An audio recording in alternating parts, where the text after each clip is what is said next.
It's really great to be here tonight. Thank you very much for inviting us. We had a real whiz of a journey getting down here. It was fun, it was an adventure, and it looks like the adventure continues right now. Nikki, you're in front of the screen, darling. Can you cut the auto cue on for me, please? It's on the wrong page. Oh, okay, right.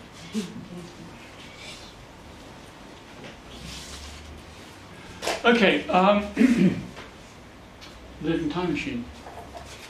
Lovely to see so many people here today. Am I in focus? Okay, right. Allow us to start by telling you a little bit about our art-science collaboration. Nikki, of course, is a scientist. I'm an artist. Our art-science collaboration concerns the evolution of cognition. That's to say, how humans think and the extent to which animals who think without words share these abilities with us. Now, in the lecture that we're about to give you, and we feel like we're partying actually being amongst this group, that's good. In the lecture that we're about to give you, we're going to focus on one aspect of this process. In fact, it's called mental time travel. Namely, the ability to remember the past and plan for the future, a thing that we can all do. Now, if a chemist and a physicist were to come together and discuss these things, their outcomes would probably be quite closely associated.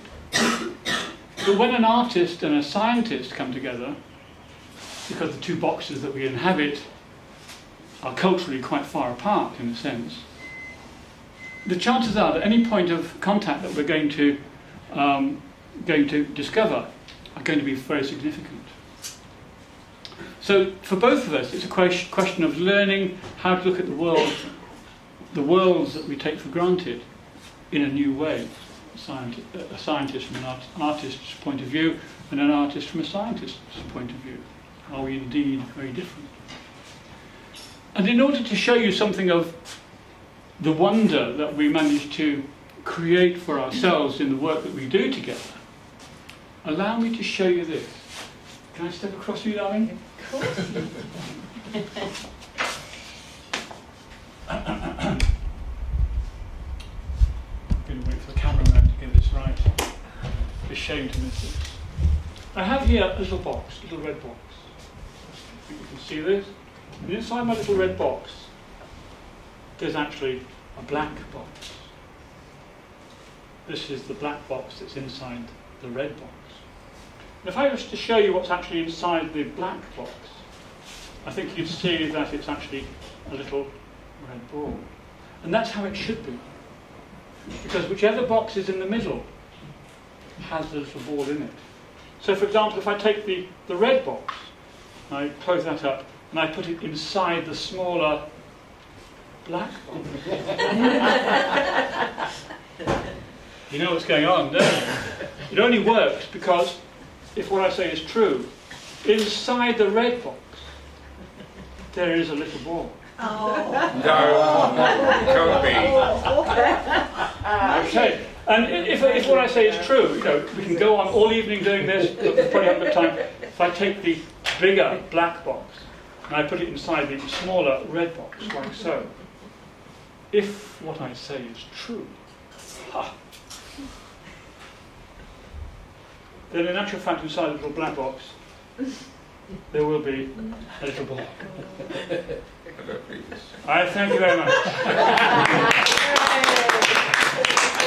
For certain kinds of audience we don't get any kind of applause at all, and I can understand that, but you guys are neat, I can tell. Now the reason this works is because actually there's two little balls, one for each of the little boxes, but there's a spare ball. It's a nuisance really. However, the spare ball is interesting because even though the other balls fit into the little red box or the little black box, when it comes down to it, if I actually sort of do something very clever with the little ball here, if I could, if it wasn't for the fact that I rushed off my feet now, you'll see it wouldn't actually fit into any of the boxes anyway. Thank you very much.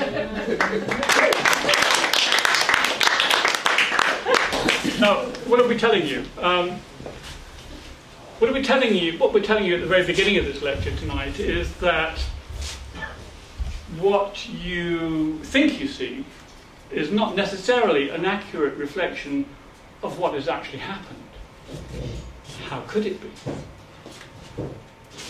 And for the purposes of this lecture, we want to say to you that the brain is surprisingly selective in how it perceives the nature of events that take place around us as they proceed through time and space. And if your appetite's not whetted after that, I don't know when it will be. Einstein supposedly said that the only reason for time is to prevent everything happening at once. Physical time proceeds in one direction only, forwards. And perhaps it's Mother Nature's way of ensuring that things don't happen all at once, or even more than once. But of course events are repeated: the rising of the sun, phases of the moon, car insurance renewal, the annual tax return, to name but a few. But of course they're never exact replicates, by virtue of the fact that life moves on in a new time. Mental time travel, what goes on in the mind though, moves in two directions. It doesn't just go forwards, it also goes backwards. And our thoughts can move in both directions at once, the one informing the other. So our mental time travels occur, you can think of it as not only backwards and forwards in time, but also in space, since the events we remember take place in what you could think of as four-dimensional space-time, three-dimensional space plus time, if you like. So you could say that although we might see in three dimensions for any individual snapshot of an event, we actually think in four. And just as with physical events, even our memories are not precise repeats of a past occurrence. They shimmer in space and time, changed by our present perspective on the world, how we feel about them at the time, if you like. And in the words of Albert Einstein, memory is deceptive because it's coloured by today's events. I'd like to give you a short reading taken from this particular book. It's the book that you see on the screen, in actual fact. This is a series of books that have been written since Nikki and I have been working together, and they analyse the way in which human beings think, the way in which they negotiate reality, the way in which people imagine themselves to be conscious. And a lot of the neuroscience that Nikki's been investigating over the last great many years actually appear in the books. And indeed, the fourth book in the series is yet to come out, and when it does, it's got some cutting-edge neuroscience, which has not even yet been published. So let me read a little extract from this for you, which is relevant to the things we're talking about right now. Reliving memories and imagining futures is essential to all of our lives. Yet the very nature of imagination impedes and disorientates those same memories. It diversifies reality to the point where almost nothing can be known unequivocally. Now, as a species, we make use of this to define multiple truths. In so doing, we keep reinventing our own past and anticipating our preferred futures, both collectively and individually. These things all coexist side by side. Are we unique in being able to dream ourselves into imaginary spaces? Those places where our spirits would like us to be seen? Travelling mentally in time in the direction of our own choosing? I suspect not. Are we the only ones in a turbulent universe to question the ontology of existence? Now there is the question. For me, I'm an artist. Painting is not about art, or an artifact, or a book in which characters might only appear to exist. It is the encounter, actually, between the conscious mind and the worlds that it can locate in its perception. I've discovered this. If there is time, we are it. Take me apart and learn my constituents, and you'll realise I do not truly exist. Only your prejudice in this moment refuses to allow you to accept the truth of what I say on behalf of all of us. We wonder about ghosts. We all are. Is mental time travel a trick, then, that nature invented to circumvent its most fundamental law of this unidirectionality of time? Well, not really, because although we go back to a memory of some earlier event in time, when we do so, we actually play it forwards, not backwards. And when we do reverse time in the mind, we do it in discrete steps, not a continuous fashion.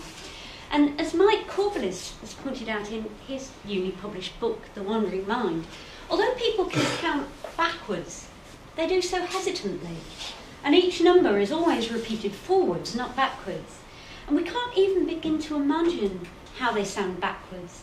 In fact, when played backwards, I don't know how many of you know this, but this blew me away, and I'm a psychologist until I thought about it, but speech is almost entirely unintelligible when played backwards. And there are two dubious exceptions. Does anyone know what they are? This audience will know it. Palindromes. Palindromes are going to come on to next, but it's the Led Zeppelin song Stairway to Heaven. Now, when played backwards, apparently it's said to contain intelligible satanic messages. Now, the other example is a little bit of a cheat, to be honest. It's Johnny Weissmuller's patented Tarzan yell, and it's a bit of a cheat because it's true it's identical when played backwards or forwards, but this was evidently contrived artificially by recording the second half as the reverse of the first half. So, coming back to palindromes. Yes, indeed. Normally at this point I actually wander across the stage doing Johnny Weissmuller's scream as he goes through the... Feel free.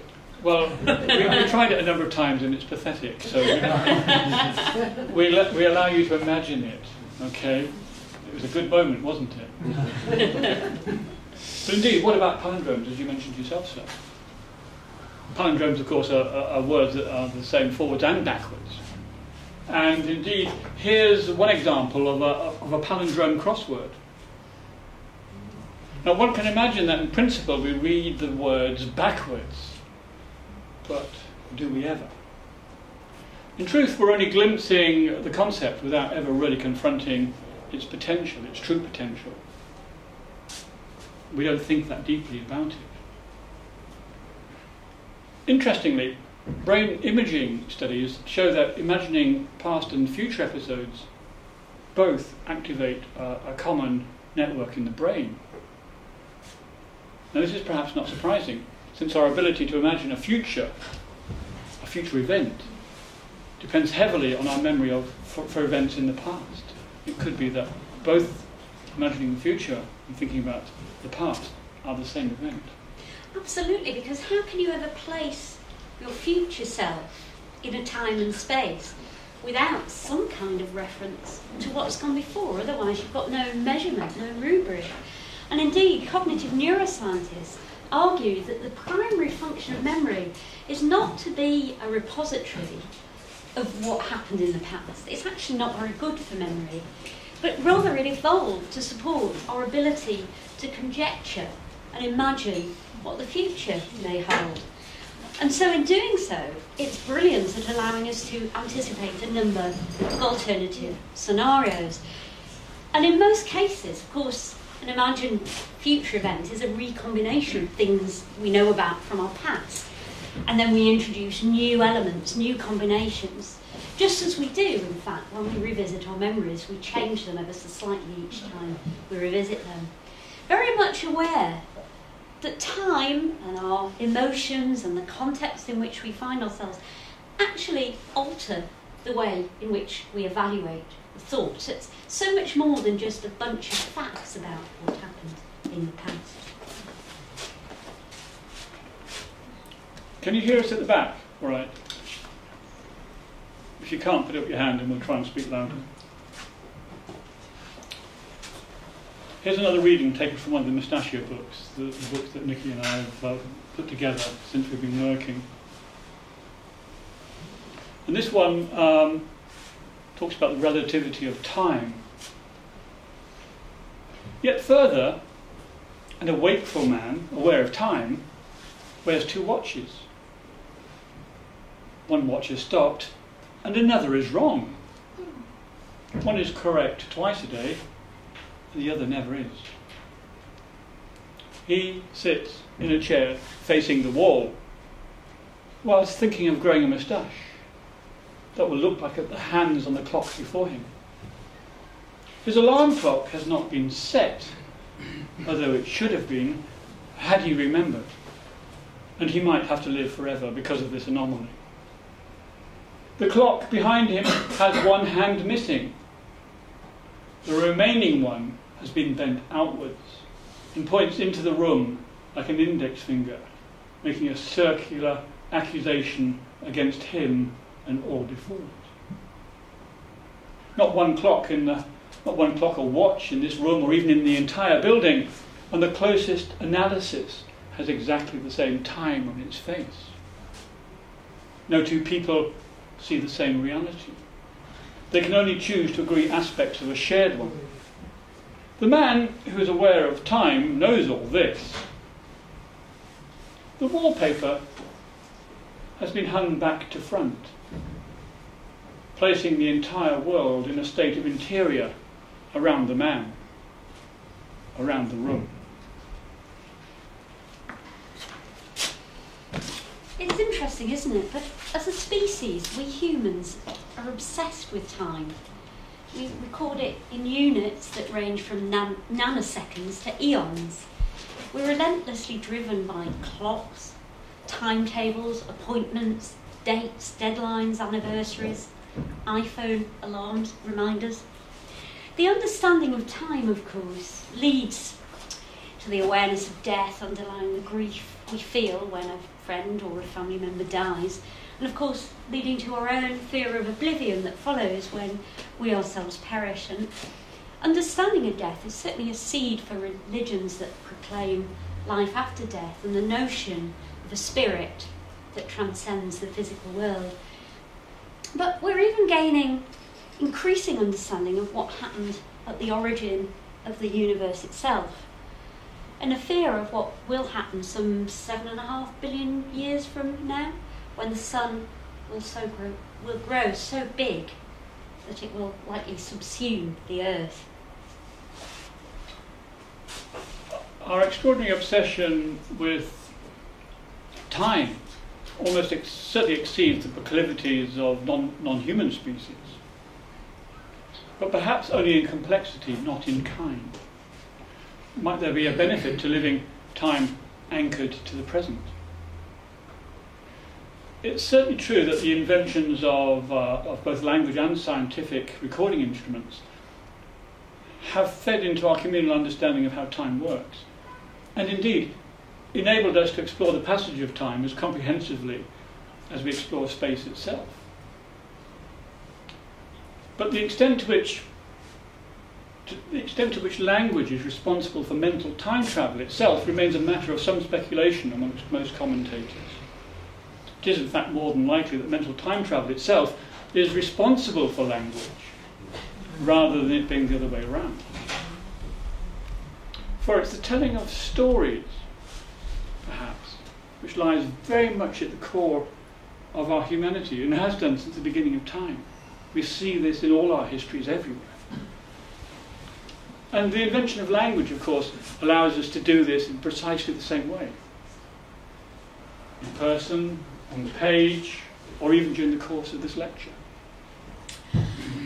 It's interesting that the brain network that's activated during this process of mental time travel includes various parts of the frontal and temporal and parietal lobes, all the usual contenders for cognition. But an area of particular importance is the hippocampus, pictured here on your right, seahorse-shaped, hence its name. And if you're wondering where it is, you can see fMRI brain scans and see a 3-digital image. But actually, the way I find it interesting to imagine it is if you think about your index finger and you imagine just sort of sticking it in just above the ear, about 2 inches. Don't really do it. Your virtual fingertip, not your real one, your virtual fingertip, if it goes in 2 inches, that's where your hippocampus is. So now you know. Explains everything, doesn't it? Destruction of the hippocampus. There's one on each side, of course, isn't there? Oh, there's a left and a right. And if you want to grow a really big one, apparently the trick is to become a taxi driver. There you go. Is the one on the left different to the one on the right? Yeah, a little completely bit. unscripted. Yeah. So what does one do and what does the other do? Do we know? They work in harmony, darling, just like husband and wife. I've heard those stories. And destruction of the hippocampus destroys the ability to remember the past. That's quite common knowledge. I'll give you a couple of examples of it in a moment. But the interesting thing is that it also interferes very heavily with the ability to envisage what might happen in the future.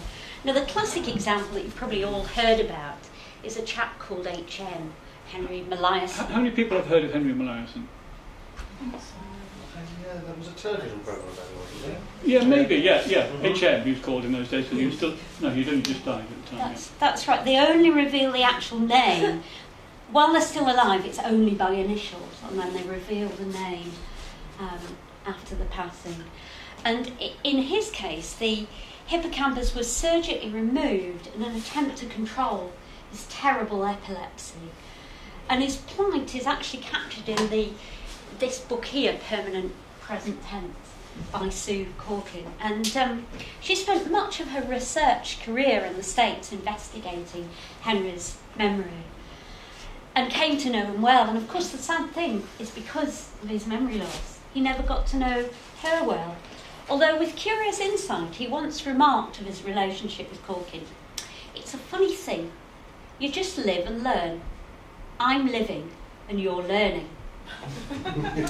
Now, strictly speaking, it wasn't quite true. H.M. was capable of learning some new things, but he wasn't aware that he could learn them.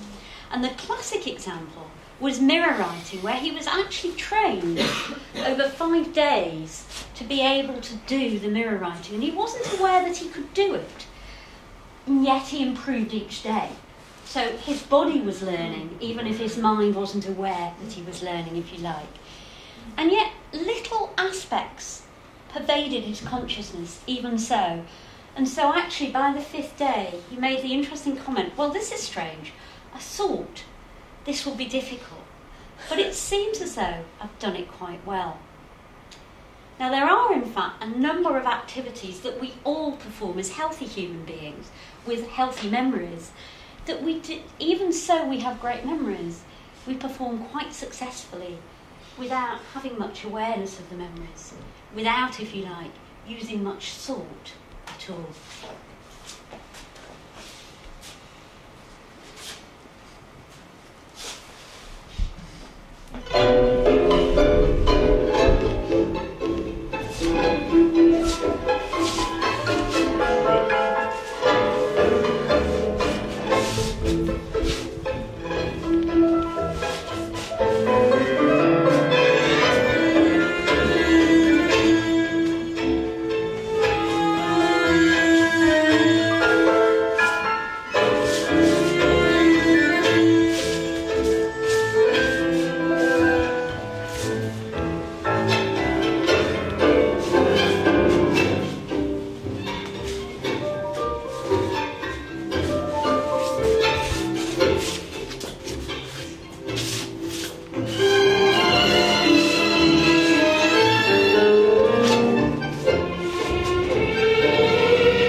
I've been practicing that one afternoon. And the nuisance at this point is that I have to do the next little bit of talking.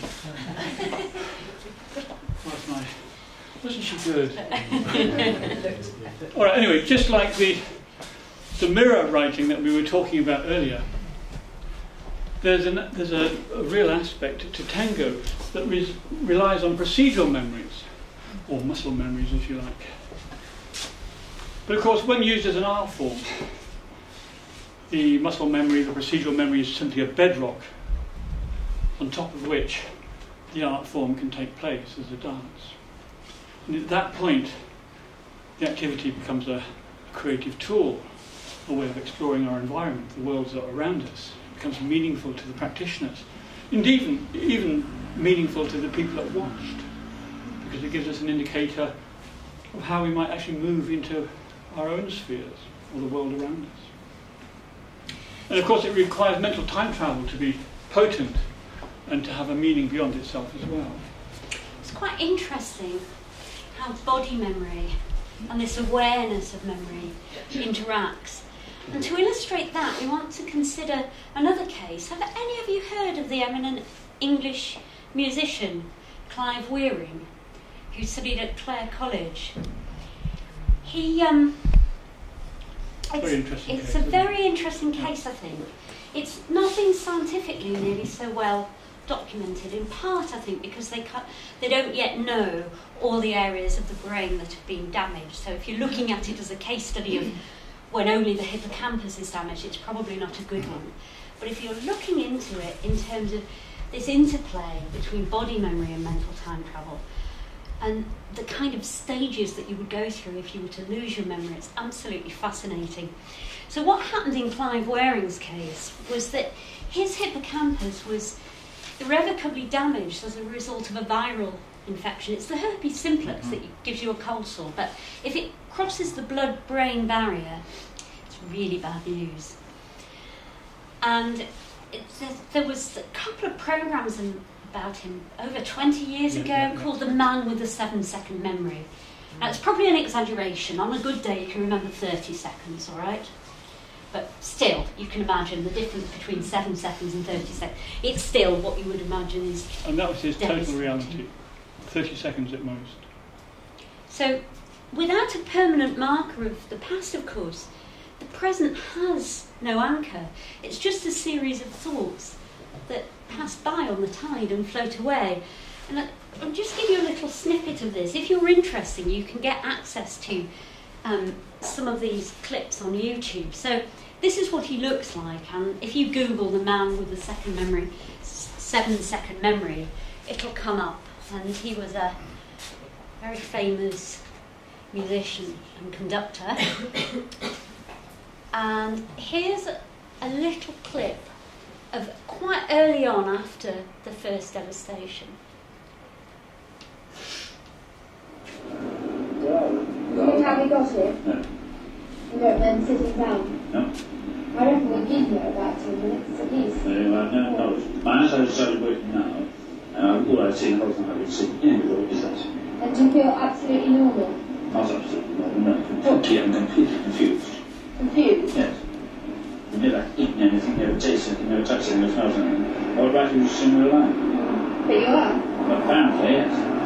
But I'd like to know what the hell's been going on.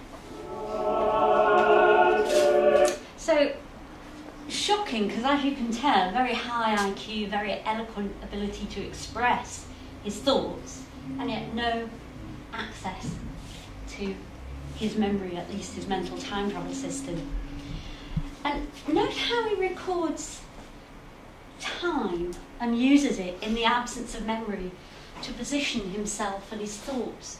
So it says, I'm awake for the very first time. Then there's all these bits that are crossed out. Then hurrah, I do live. Very, very fascinating. But he can remember how to write. He's able to write, it's only his memory that's impaired. You can hear from the interview, he can also remember how to talk. His linguistic skills about the current moment are okay. But the ability to remember anything in the past, and not only can he remember how to write, But he's obviously aware that writing things down is a good way of doing his best to preserve what would otherwise be in a normal, healthy, functioning mind, a memory. So the hippocampus, of course, processes memory in lots of interesting ways, and we can rerun our memories because of it. But a lot of our memories are actually held in the frontal cortex as well. But for Clive Wearing, a lot of that area was damaged too. His linguistic system still worked. And one could argue that he made sense of the world around him by remembering how language worked. Because he talked very logically. In fact, he probably discovered what he was thinking himself by talking and listening to himself as he was doing it. That's a possibility. It hasn't been proven, but we've been thinking about it. We'll come back to a couple of examples of that in a moment. The one memory that was preserved, for whatever reason, was his love for his wife. And every time she walked back into the room, he was like, "My darling, you're back." Very, very touching. He couldn't forget her. So, in short, the present has to be contextualised if it's to be believed, right? And more than this, as Clive Wearing himself said in one of the films that was being made about his debilitating condition, but consciousness has to involve me. Such a profound statement, I think. It's interesting how palindromes worked in Clive Wearing's head. They were a thing that he was really rather good at. The nurses the nurses who were looking after him kept telling him that he was at St Mary's, Paddington. It's in London, isn't it? Yeah. It's so good. But he would only answer, "Not Ningab Sirams." That's what he said. And he thought it hilarious because not Ningab Sirams is the kind of palindrome of, well, it is the palindrome of St Mary's, Paddington. Now we might conjecture why he found this so easy. He could do it very well in many ways. Might it be easier to go backwards if you don't have mental time travel? Might you actually really understand what a palindrome is? We saw the crossword earlier and we thought we got our head around it, but not really. Perhaps Clive Wearing was actually recruiting thinking patterns from the musical part of his brain even. Many musicians, he was an organist, would know many Bach cantatas, many Bach variations, many of them of which are reverses of previous movements. So he kind of like had a propensity for this. In the book Permanent Present Tense, his wife Deborah Wearing tells the true story of his predicament. Oh no, it's the book's called Forever Today. Sorry, I got that wrong. Anyway, she describes the plight of her husband with the emotion of a woman who knows her partner really very well. And in so doing, in the book, she actually describes the humanity of their shared loss with an intensity that a purely scientific perspective could never capture, perhaps. Indeed, this may be why our arts-science collaboration is working so well. It's the combinations of two views, both completely different views in a sense, you could argue, perhaps, that couldn't be captured any other way. And it's the combination of these views which brings the reality to life. Now, the coping strategies of Clive Wearing and the support of his helpers and his wife provide further insight into the mechanisms in play in this complex and extraordinary situation. And we've got a movie clip here which shows something of this. This is particularly interesting because it will show you again both the way in which he's seen the changes over time and the way in which over time he's recruited his body memory system to try and help compensate for his lack of mental time travel system. So his body and his mind is trying to compensate. Come across Clive for the first time, or if they would read his neuropsychological test scores, if they would look at his case history, they would assume that he has a virtually total loss of short-term memory, and because he had to live looked after 24 hours a day, they would assume that there's nothing much left of him inside. In fact, there's a lot left of him inside. There's a lot going on in there which tests are not sensitive to. He remains a very intelligent and lucid and articulate person, and the deficits he has are very specific, and they don't affect him in a general way. They affect particular kinds of memory functions. Therefore, although he has no conscious memory of anything that's happened since he was ill, he has no episodic memory for the whole of his life. In any amount of testing, he's never managed to produce a single episodic memory. And in all his exposure to me, I've never witnessed any episodic memory. Nevertheless, he retains an intelligent semantic memory about his life. He knows that he worked for the BBC. He knows that he was a conductor. He knows that he's married to me. He knows that he has children from a prior marriage. He just doesn't know the details, and he can't bring those things to mind. Now, the interesting thing is that even though on a minute-to-minute basis he is forgetting everything that happens, he perceives the world around him as you or I would, but everything is erased immediately afterwards. And so moment to moment, he forgets exactly what's just happened. But he does show signs of implicit learning. For example, when he's been watching a video, the same video every day, he now anticipates what is going to happen on the video, although he has no conscious recollection of ever having seen the video before. In other words, learning is going on at a procedural level, at an implicit level, at a non-declarative level, and it is not open to his conscious inspection. He can't, if asked, do you know anything about it? No, never seen it before in my life. But it's there and he can use it. And that's helping him now, 13 years post-injury. It's helping him to function as an articulate and communicative human being. As a companion, we have very meaningful conversations, whereas for the first 7 years, we had 3 short loop tape conversations verbatim, repeated verbatim, with the same inflections, the same intonation, the same expressions on his face, so much so that after having the same conversation for 7 years, I couldn't hear what he was saying any longer. Now I can phone him up and say, do you know what happened at work today?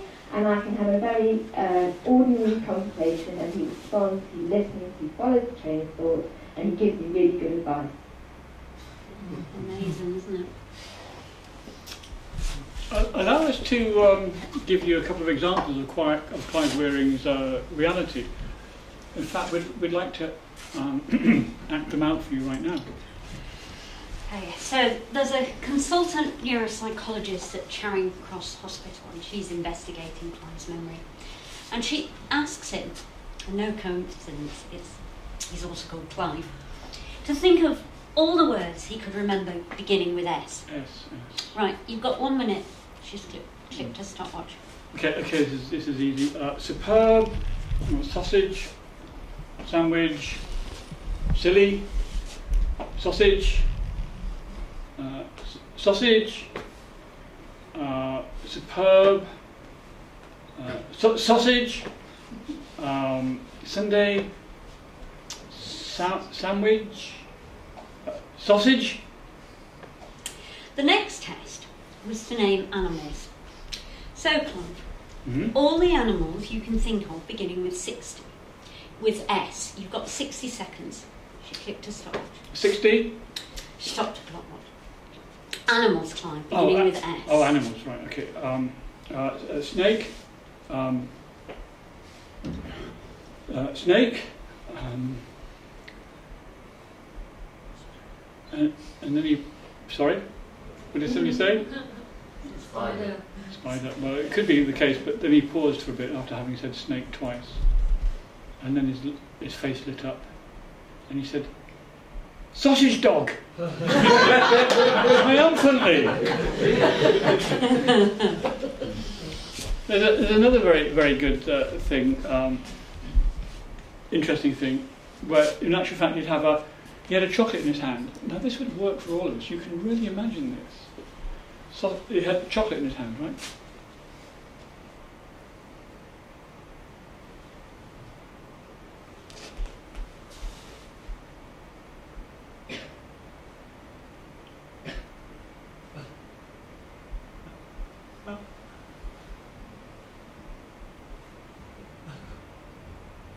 Look, it's changed. It's not the same one. Look, look.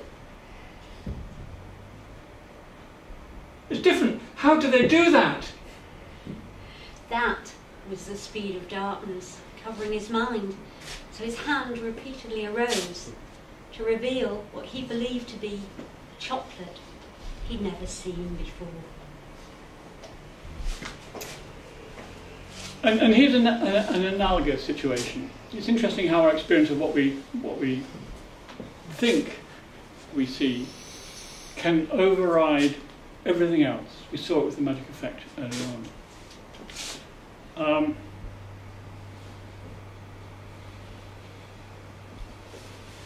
The curious reality here is that what we see overrides all of our other senses, despite knowing that those boxes and chocolates Yeah. don't disappear. Do you remember the boxes and chocolates that we showed you earlier on? Well, I just want you to show me that chocolate that doubles in size. Okay, right, okay. Let's have a go at doing something slightly different then. I have here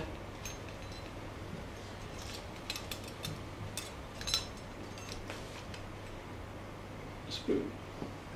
Okay. This is the effect that we often do.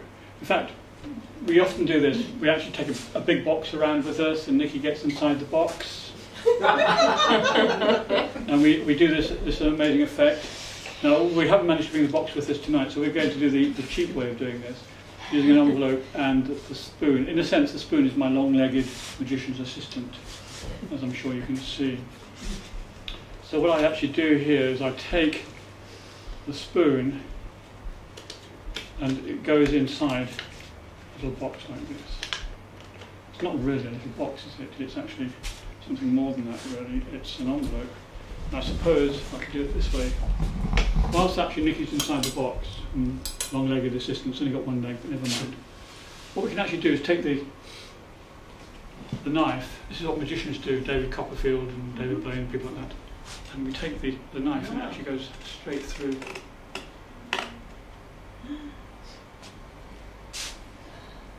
Okay. So we actually have a situation in which the spoon has been penetrated. At this point, because earlier on I was supposed to do the tars and scream, so I went through across the room. At this point, Nikki is supposed to scream out and go, ah! Oh, that's very good. And we wonder how this is done, but actually, it's done very easily because we were there. Thank you very much.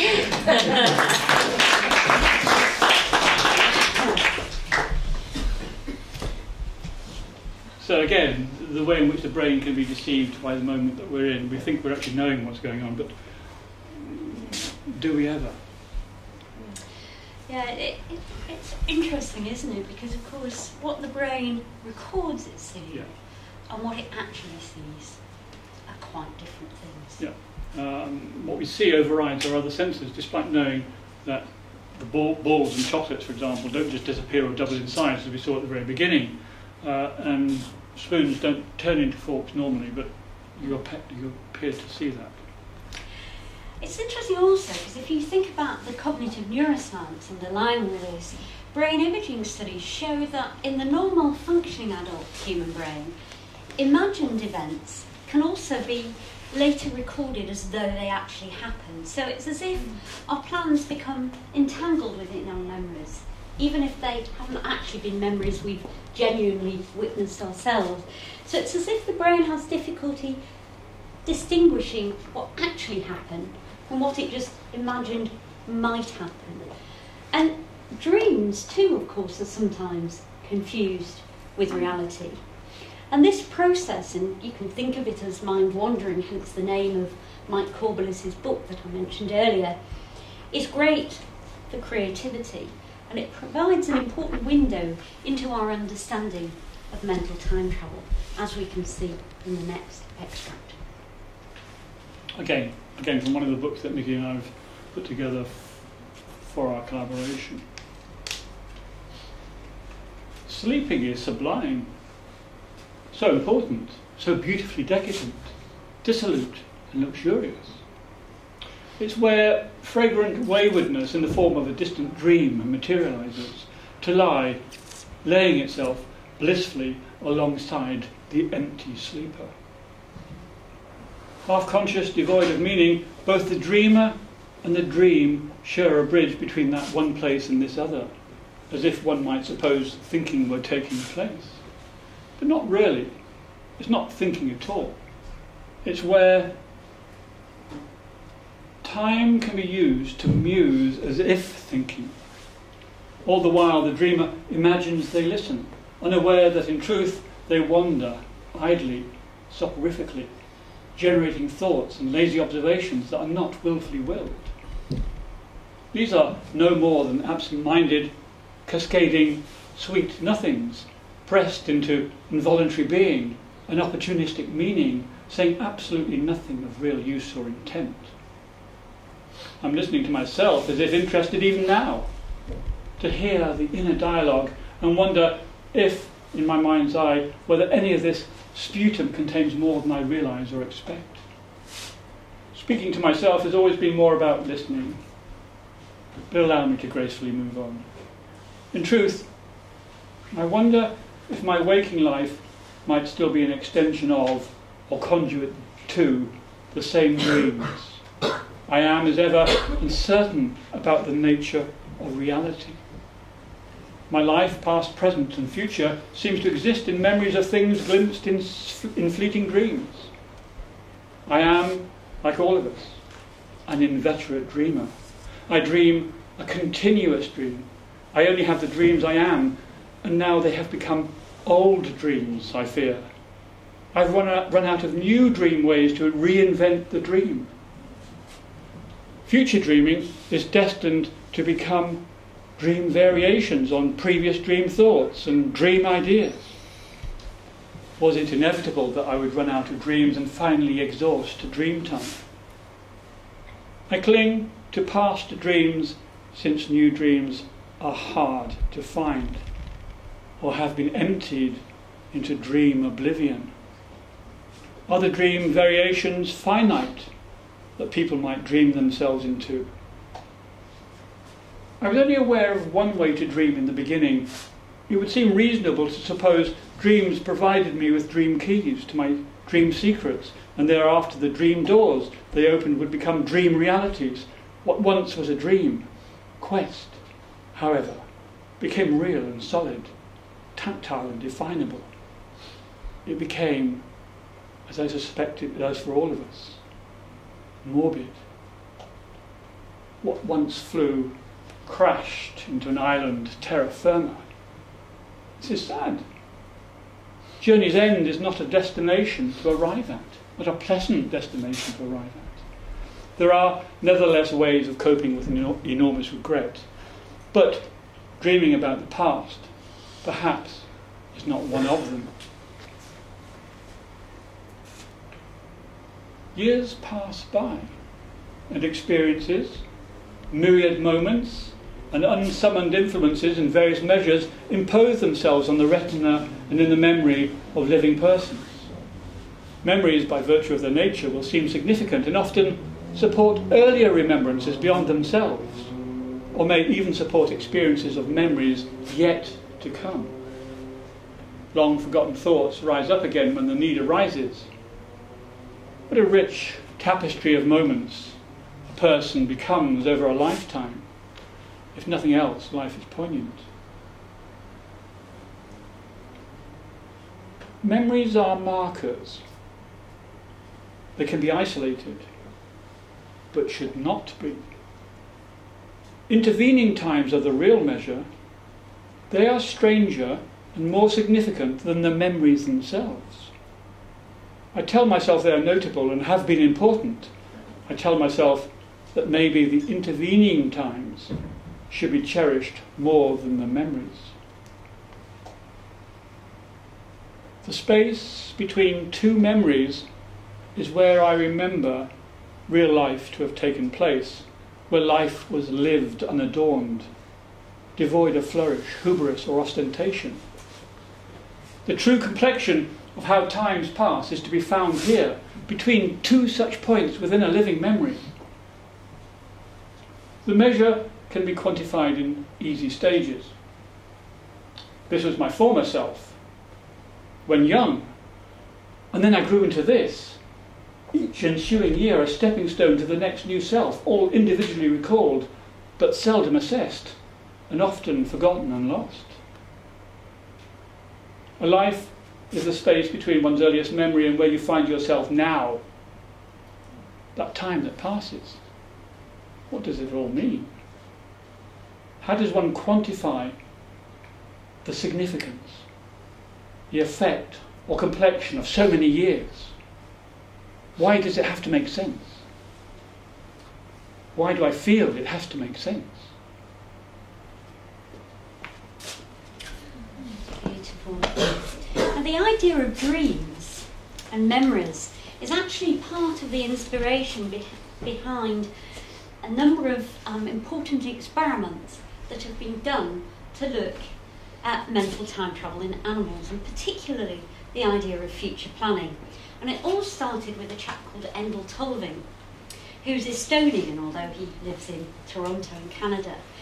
And he was the man that coined the term episodic memory that Deborah Waring mentioned in her interview, which is basically this ability to mentally time travel into the past, to remember.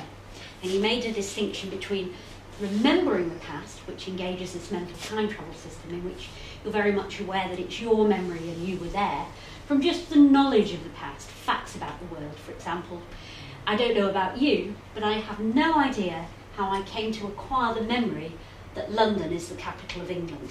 I've no memory of how I knew it, it's just something I know. So that's the difference between knowing and remembering.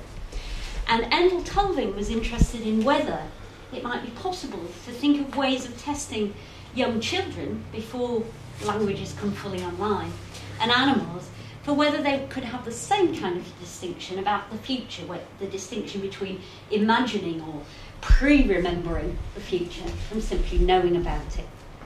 And as inspiration behind this, he drew his work from an Estonian fairy tale with a moral, which was turned into a non-linguistic test of this prospective mental time travel. And it was first published in this book here, The Missing Link in Cognition. And it's an Estonian fairy tale which he's coined the spoon test.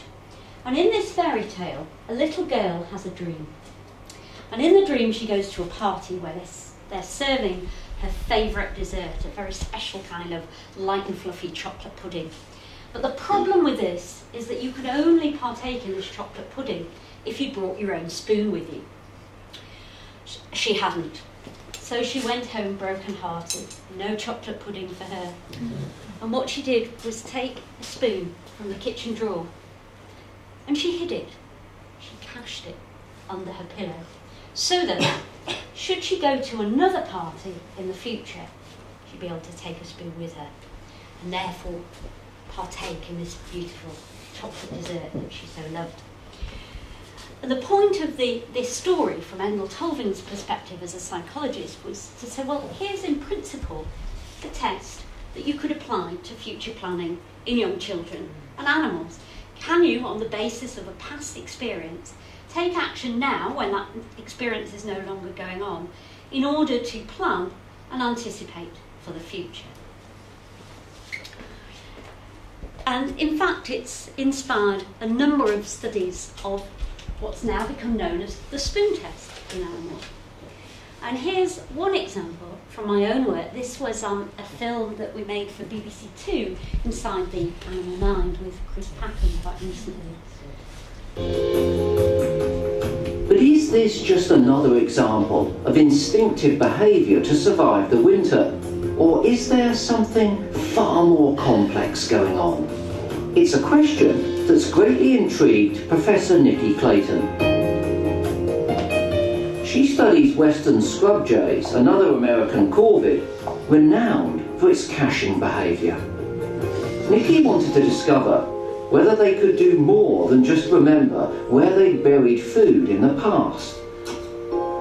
If they can travel back in their mind's eye to think about the past, can they also travel forward in the mind's eye to think about the future? Can they imagine the future, if you like? Can they plan ahead? To find out, Nikki created an experiment based on a very human annoyance: waking up to find that breakfast is off the menu. For 6 days, the birds were housed in this aviary, split into 3 zones. In the middle is the dining room, where the birds were fed during the day, and at either end are the bedrooms, where they were kept at night. But there's a twist. Kept overnight in this bedroom, the birds were served an early breakfast. But kept overnight in this one, they got no breakfast and went hungry until mid-morning. The birds experienced this daily routine for almost a week. So we give them 3 lots of experiences of waking up in the hungry room and 3 lots of experiences of waking up in the room that serves breakfast. But the important point is that the birds themselves didn't know which room they'd end up in on any given day. But then, Nikki changed the test. She allowed the birds to cache food in the evening, before bedtime. She placed caching trays in both the hungry and breakfast rooms. The question was, where would they choose to store the food? Nikki wanted to know if the birds could use their past experience of the 2 different rooms and plan for the future, namely for breakfast time tomorrow. The results left no doubt. What we found is that the birds cache about 5 times as much in the hungry room as they cache in the breakfast room. They can imagine what they're going to need the following morning when they wake up hungry, so they can solve a problem before it's even happened. So what this experiment shows is that the birds can plan for the future. So the jay's caching behaviour is far more than mere instinct. They have a grasp of the past, but can also anticipate future need and, crucially, plan for it. This skill is very rare in the animal kingdom, and it's the 4th key ability needed to solve problems. It's called mental time travel. So there you go. And in fact, we tested children in a similar experiment, but we don't give them waxworms, of course. I don't think the parents would be too pleased with us with that. Instead, we play it safe. We don't do peanuts either, because nut allergies. We give them toys. So we have a room that serves toys and a hungry room in which they have no toys. And we find that it's not until children are 4 years of age that they're able to anticipate the long-term future. If you ask them to do it again for right now, just a couple of minutes later, 3-year-olds are fine at the test. But ask them to do it for the long-term future, a week later or a year later. It's not until between the age of 4 and 5 that it starts coming online. And interestingly, this process of mental time travel changes over time. Might the process involved in mental time travel be similar to perhaps Chinese whispers taking place in the dome of a large cathedral? I think we know this kind of story, where a series of characters are perhaps standing around the base of the dome, positioned some distance apart, and each person might whisper a story into the wall of the dome in the direction of the next person. And by the time their words have travelled one circuit, the narrative has become a memory altered in the repeated telling, to the point where it's become irretrievably changed and may never be recalled in its original form. This is perhaps the story of understanding history in our own cultures. Furthermore, not only do we change things in our memory, but our anticipation of what the future might be, what it might hold in store for us, can be very wrong equally. Yeah, in fact, we make a number of fundamental errors when we're using this mental time travel system.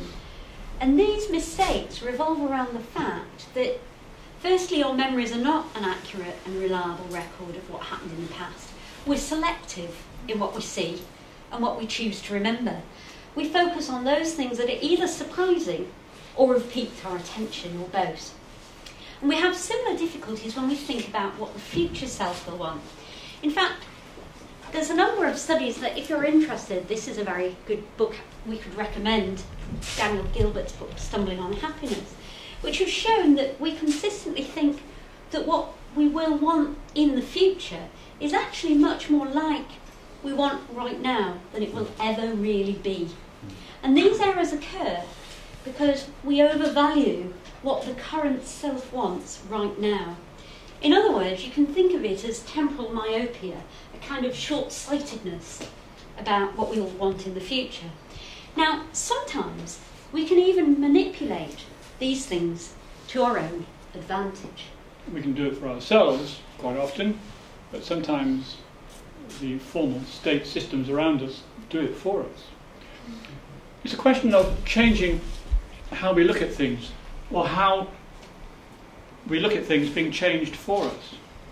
Here's a couple of examples of temporal myopia. I love the sound effects. Nikki does all the sound effects. She's good, isn't she?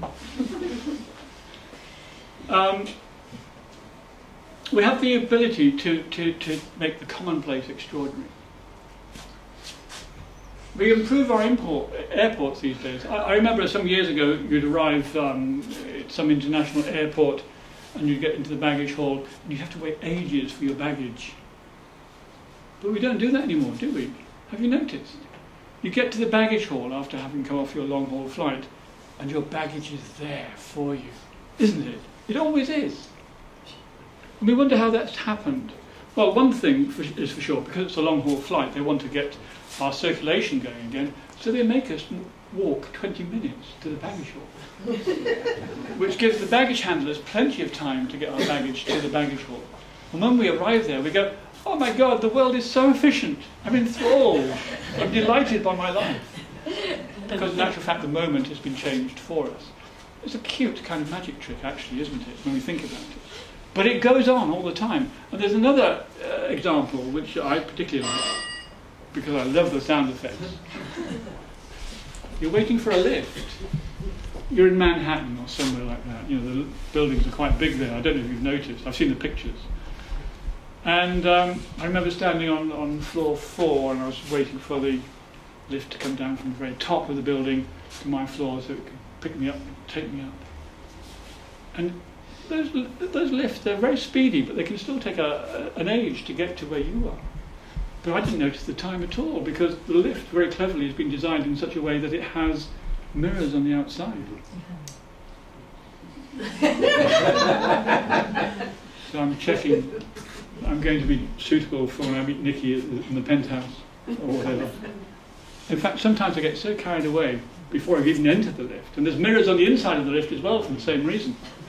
I get so carried away that I let the lift go past me a couple of times. I haven't finished yet. So again, an example of how, you know, our myopic vision can be changed for us without us even realizing it. And I would argue, because in a previous incarnation I've been a graphic designer, I know that these things, this kind of psychology is thought about very, very deeply. So we can even see this kind of working in another way. For example, the way in which it works, let's take a simple example. Consider this spoon. In terms of temporal myopia, the thing that we've just been talking about, we can turn ourselves upside down. In fact, I can see myself upside down right now as I look. But in order to alter the vision of what's actually going on, and this is what the thing that we're suggesting that more of us should be doing all the time, in order to beat the systems around us perhaps, we have to alter our perspective. So I recognise I'm upside down at the moment. It's not a position I like to be in. I don't like to be on my head. But I can alter the moment by looking from the other side. So we can turn our own image of ourselves upside down by using such clever techniques. In fact, reflections, of course, reveal a lot about perspective taking. if we consider the very famous example of Narcissus and Echo, the tale of the young man is so taken by his own genius and beauty that he could see little more than himself in everything. Does anybody know who this painting's by?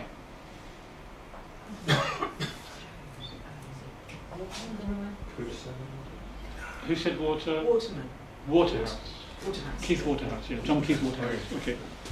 And so his own image was subsumed by his consciousness, his narcissism, to the point where the woman who loved him, who he never saw, slowly diminished and eventually disappeared until there was nothing left of her but her voice, she being that dim echo we still hear today, somewhere behind us, warning us of the future we're creating for ourselves and the dangers of having this temporal myopia, this short-sightedness about the future. Such mirroring is most significant when we can make sense of the image it throws back at us. Same with the spoon, I think, really. As a Western society, certainly we miss all of this too frequently. In both of the images that we're looking at right now, it is, of course, not the face that's looking that we should be concentrating on.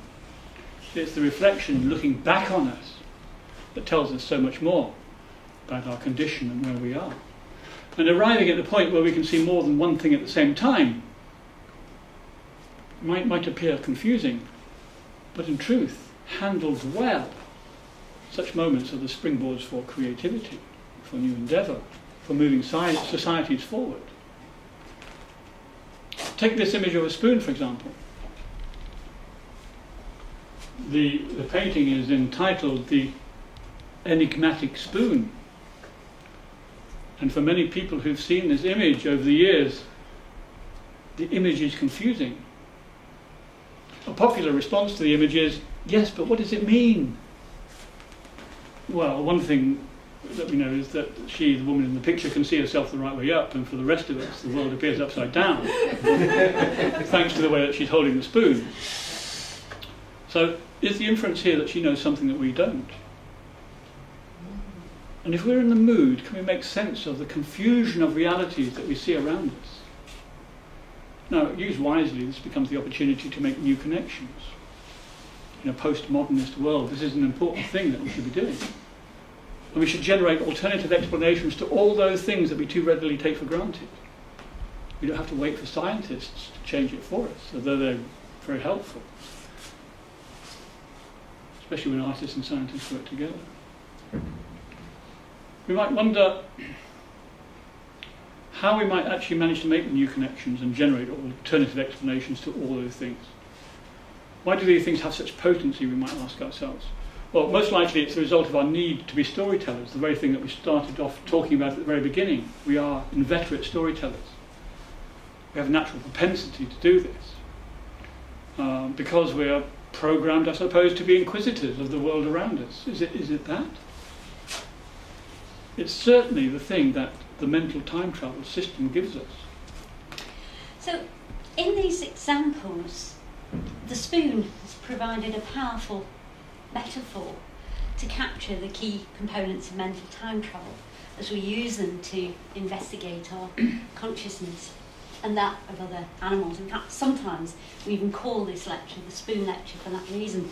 And if we look back in history, of course, spoons are everywhere. They appear in all kinds of different forms at a variety of times and in different cultures as signifiers of the places and the times in which they appeared. And they become anchors within the epochs that they represent.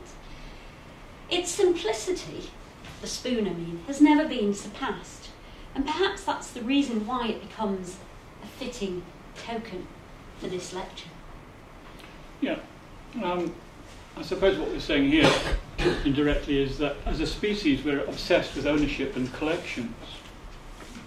And in terms of that, the spoon has been no exception to this rule. It's proved customary over the years during history to give spoons as presents at christenings, for example. And we love to embellish them or engrave them or personalise them in special ways. They become symbols and physical extensions of our autoneic consciousness, our awareness that, like our thoughts, these physical collections become extensions of our very selves. They define us. The things that we own define us. Stories concerning spoons abound in all cultures. But of course it's not just spoons that we're talking about here, although they prove to be perhaps a powerful analogy for the issues that we wanted to raise in the lecture. The key point is that it's a wide variety of objects, places and events that can become markers of our own mental time travel, which remind us of where we've been or who we are, whether we've been outside of ourselves. These things become physical extensions of our need to project the self in time. Which is what mental time travel is all about, of course. And we chose spoons specifically for this lecture because they do hold up a mirror to the surrounding culture. And why is that? Well, precisely because they're universals. They're markers of mental time travel, and we use them in so many different ways. We use them as a measuring device in more ways than one. We use them as our most ancient of tools. We make them into an extension of ourselves. We like to collect them. We like to put our own signature on them.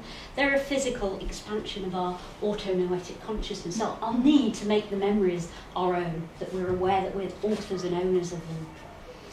We even use them to generate novel ways of investigating whether other animals, other non-linguistic creatures with whom we share the planet, have this mental time travel, hence the spoon test. They inspire our art and our imaginations in fundamental ways. It's interesting that there are fork cultures and there are chopstick cultures, but all the peoples of the world use spoons. So everything becomes a device for capturing thoughts. Not because they do, but because it's what we have to do, right? We have no other way. So even Clive Wilkins, with his 7-second memory, was obsessed with capturing the thoughts that will ever evade his passing consciousness. And that's why we call what we do the captured thought. Thank you.